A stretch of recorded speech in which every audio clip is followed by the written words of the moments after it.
Next देखो question number 3। अब question number 3 में हमारे पास 3 पार्ट्स हैं और तीनों पार्ट्स में जो नंबर्स गिवन है हमें उनको इरेशनल प्रूव करना है। तो फर्स्ट पार्ट को देखो बच्चा, यहाँ पे अकेला √2 है, चाहे 1/√2, बट इसके साथ में कोई रियल नंबर मल्टीप्लाई में नहीं है, तो हमें इसको कैसे प्रूव करना पड़ेगा फर्स्ट क्वेश्चन की तरह। तो आप सॉल्यूशन में सबसे पहले लिखेंगे कि let 1/√2 be a rational number. ये हमारा क्या एक रैशनल नंबर है। अगर ये रेशनल नंबर है तो क्या आप इसको a/b की फॉर्म में लिख सकते हैं? जरूर। तो आप बोलेंगे 1/√2 किसके इक्वल है? a/b के इक्वल है, where a and b are positive integers हैं। ये हमारे क्या हैं? इंटीजर्स हैं। सेकेंड थिंग, b 0 नहीं हो सकता। और third thing, a and b are coprime numbers. क्या है? दोनों को प्राइम्स है। को प्राइम होने का मतलब क्या है बच्चा? आप बोलेंगे इन दोनों का HCF 1 है, कोई कॉमन फैक्टर नहीं है इन दोनों में अदर देन 1। नाउ इसको हम सिंप्लीफाई करेंगे तो √2 को ऊपर लाना है मुझे, तो क्या करता हूं, दोनों साइड में रेसिप्रोकल कर लेता हूं। तो √2 किसके इक्वल हो जाएगा? b/a के। अब देखो √2 b/a आ गया। क्या तुम्हें क्वेश्चन नंबर 1 याद आ गया? ऐसा ही तो कुछ था वहां पे। नाउ स्क्वायर कर लो बोथ साइड, तो आप लिख सकते हो, और इसको हम ऐसा भी लिख सकते हैं, √2 का स्क्वायर किसके इक्वल होगा? b/a² के इक्वल होगा। और अगर इसको थोड़ा सिंप्लीफाई करते हो तो 2 किसके इक्वल आ रहा है? b²/a² के। और यहाँ से b² की वैल्यू क्या हो जाएगी? 2a²। अब थोड़ा सा ध्यान से देखो कि b² किसके इक्वल है? 2a² के इक्वल है, मतलब b² में 2 इंटू समथिंग है। तो आप यहाँ पे बोल सकते हैं कि सिंस 2 डिवाइड्स b², 2 का डिवाइड करूंगा b² में तो प्रॉपर डिवाइड जाएगा, डिविजिबल है। देयरफॉर हम ऐसा भी बोल सकते हैं कि 2 डिवाइड्स b ऑल्सो। 2 है वो b को भी डिवाइड करेगा।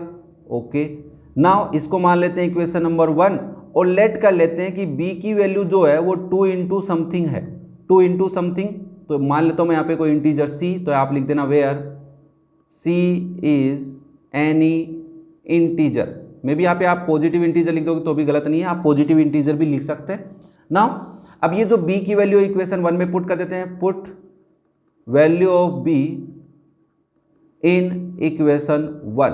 हम उसको इक्वेशन 1 में पुट करेंगे तो क्या हो जाएगा? b² मतलब 2c² किसके इक्वल आ रहा है? 2a² के। तो ये हो गया 4c² इक्वल है 2a² के।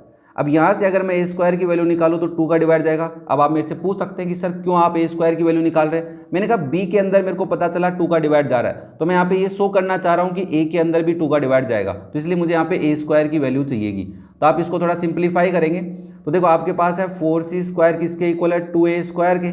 तो यहाँ से आप a² की वैल्यू निकालोगे तो क्या आएगी? 4c² डिवाइड बाई 2, जिसको क्या मैं 2c² लिख सकता हूँ। अब यहाँ पे देखो a² की वैल्यू में 2 इंटू समथिंग है, तो आप बोल सकते हैं कि सिंस 2 डिवाइड्स a², 2 जो है वो a² को डिवाइड कर रहा है, therefore 2 also divides a, 2 divides a also, a को भी डिवाइड करेगा। अब आप एक चीज़ नोटिस किया आपने कि 2 जो है वो b को भी डिवाइड कर रहा है, 2 जो है वो a को भी डिवाइड कर रहा है। तो हम बोल सकते हैं कि since 2 divides a and b both, a और b दोनों को डिवाइड कर रहा है, सो या therefore 2 is common factor of a and b।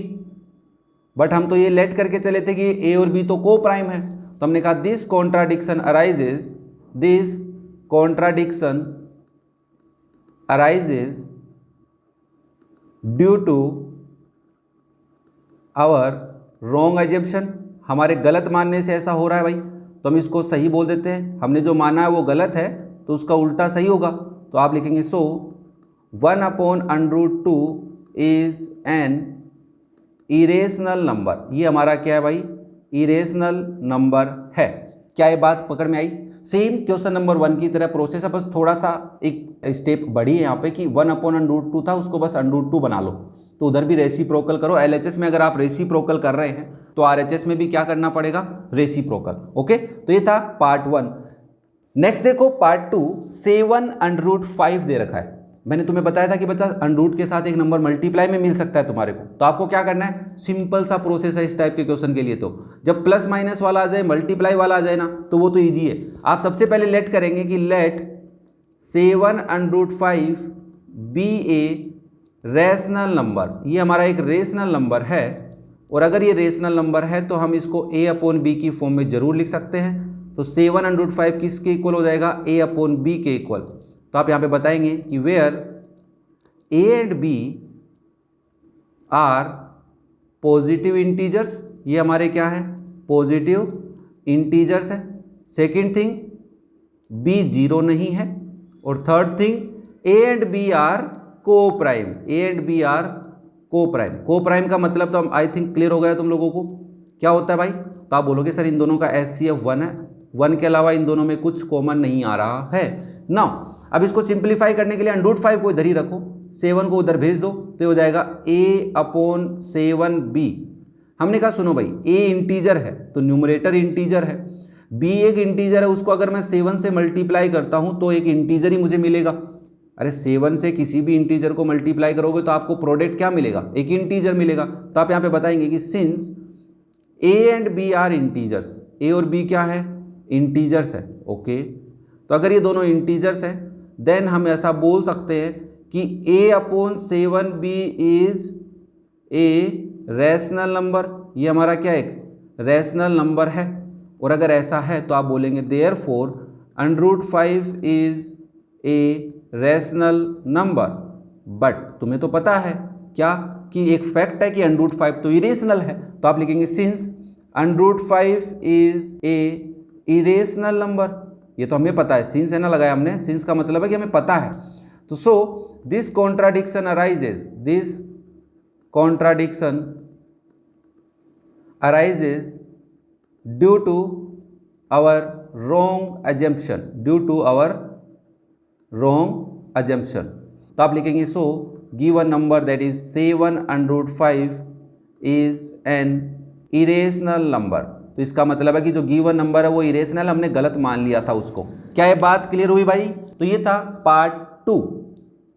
Next देखो पार्ट 3, 6 + √2। अब आप कहोगे ये तो बहुत आसान हो गया हमारे लिए, कैसे। सबसे पहले तो सर हम लेट करेंगे क्या, कि let 6 + √2 be a rational number. ये हमारा क्या है बच्चा, रेशनल नंबर है, हमने ऐसा लेट किया।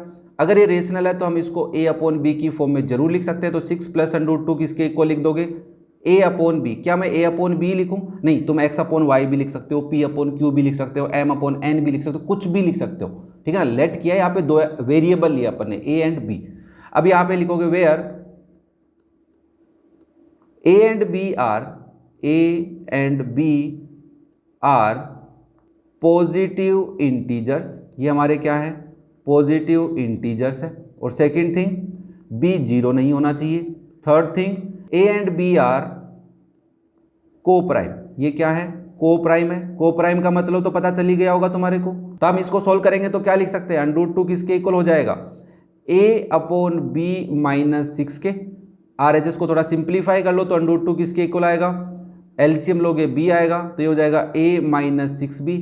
आपने देखा a इंटीजर है, b भी एक इंटीजर है, तो न्यूमरेटर इंटीजर बनेगा, क्योंकि किसी भी इंटीजर को 6 से मल्टीप्लाई करके दूसरे इंटीजर में से माइनस करेंगे तो हमें इंटीजर ही मिलेगा, और डिनोमिनेटर में तो इंटीजर ही है। तो आप बोलेंगे सिंस, हमें एक बात पता चली कि a and b are integers, a and b are integers, तो देन ये जो नंबर है ना आपके पास a - 6b / b is an rational number. ये हमारा क्या है बच्चा, एक रैशनल नंबर है। और अगर ऐसा है तो therefore √2 is a rational number.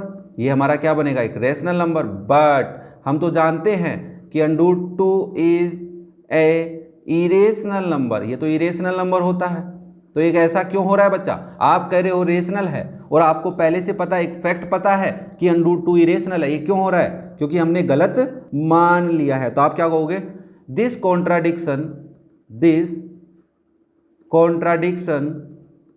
Arises due to our wrong assumption. हमारे गलत मानने से हो रहा है। तो सही क्या होगा फिर, जो हमने माना है उसका उल्टा। तो आप लिखोगे सो 6 plus √2 is a irrational number. ये हमारा क्या है बच्चा, एक इरेशनल नंबर है।